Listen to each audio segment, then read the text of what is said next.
It is the first day of 2021, and you know what that means. Time for endless news articles predicting why the stock market is going to crash this year, and a similar number talking about why it will rise forever. So who's right?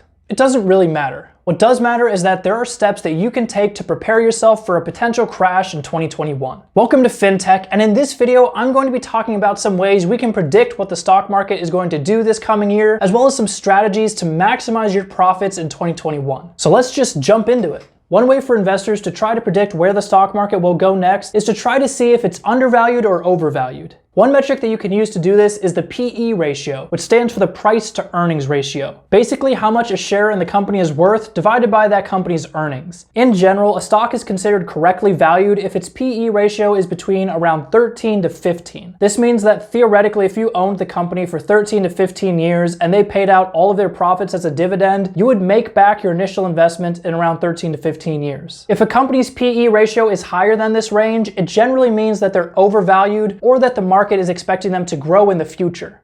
Similarly, for the S&P 500 as a whole, we can look at what the average PE ratio is across the entire index. And just like a normal company, we would expect that to be around 13 to 15. Right now, the S&P 500's PE ratio is 37.5.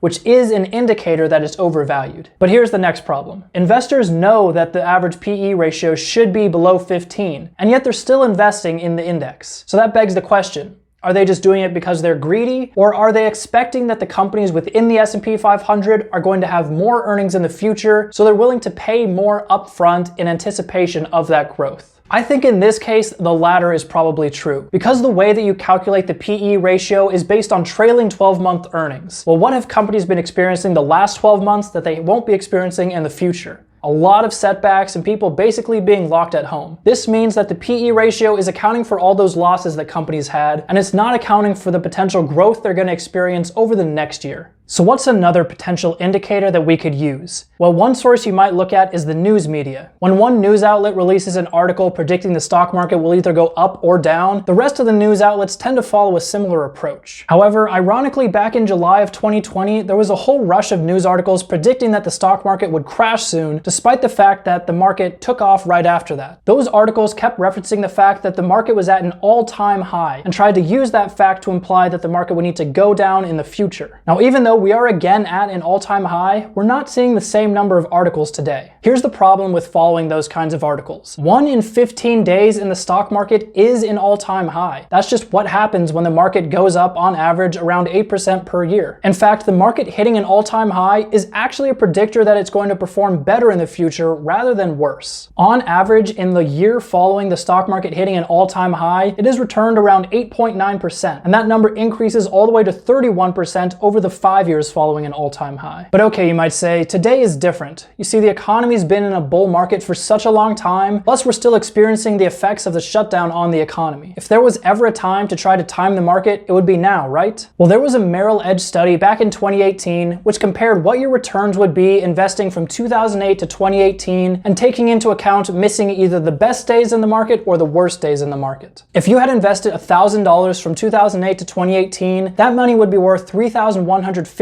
today. If you missed just the 10 best performing months during that period, that would drop all the way to $1,580. And if you missed the 20 best months during that period, you would have actually lost money and only had $958 at the end of it. This essentially means that you need to be right more than 50% of the time in order to make money from trying to time the market. Even if you invested all of your money back in 2007, before the huge financial collapse of 2008, you would have made all of your money back by 2012, and you would have more than doubled your money by now in 2020. This does show that if you need money in the short term, it might make sense to pull that money out of the stock market to try to protect that money from going down in the short term. But if you're investing with a long-term mindset, there's absolutely no reason to pull your money out of the market and try to time it. The question for me is always, what can I do to make as much money from the stock market without taking on excessive risk? So if I can say with enough confidence that the market will crash soon, it would make sense for me to pull money out of the market. But otherwise, it would make more sense for me to stay invested. So how well can we predict what the market is going to do? Well, it turns out the answer is not very well, and there are some specific reasons for that. The first is that humans are really bad at predicting black swan events, basically events that came out of nowhere and didn't have any kind of warning that they were going to occur. In fact, according to the annual Guaranteed Life Income Study by Greenwald and Associates and Canex, just 11% of people with $100,000 or more invested in the stock market back in February thought that we would have any sort of market downturn in the next 12 months. Of course, 1 month later, they were proven entirely wrong. And stock professionals didn't do any better, with only 6% of managers managing a fund of $15 million or more predicting a market downturn in 2020. Even worse, humans have a tendency to ascribe meaning to events that have no real statistical meaning,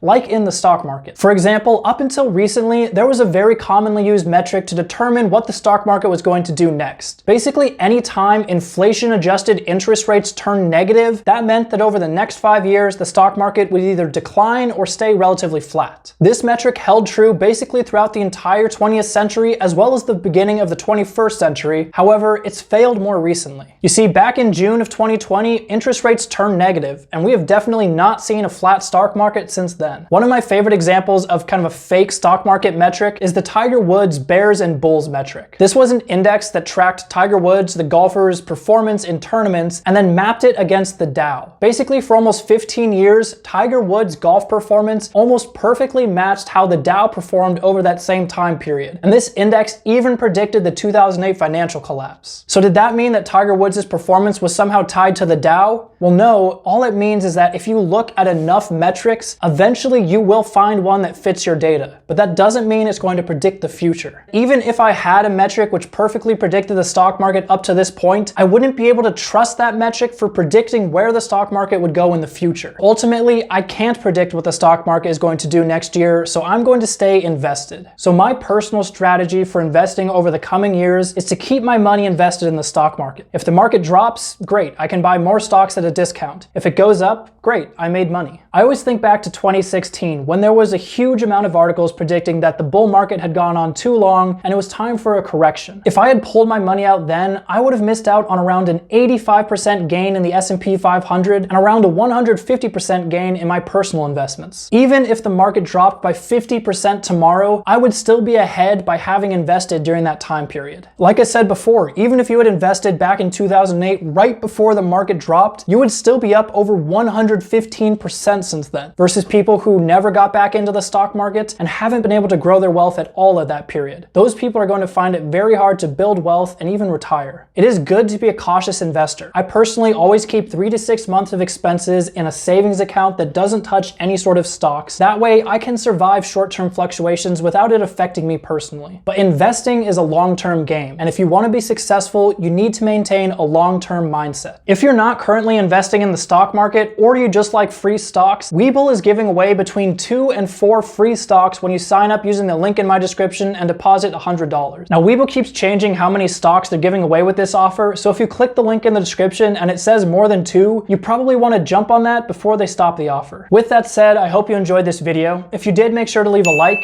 and if you don't want to miss out on any future videos, make sure to both subscribe and hit the notification bell. I'll see you next time.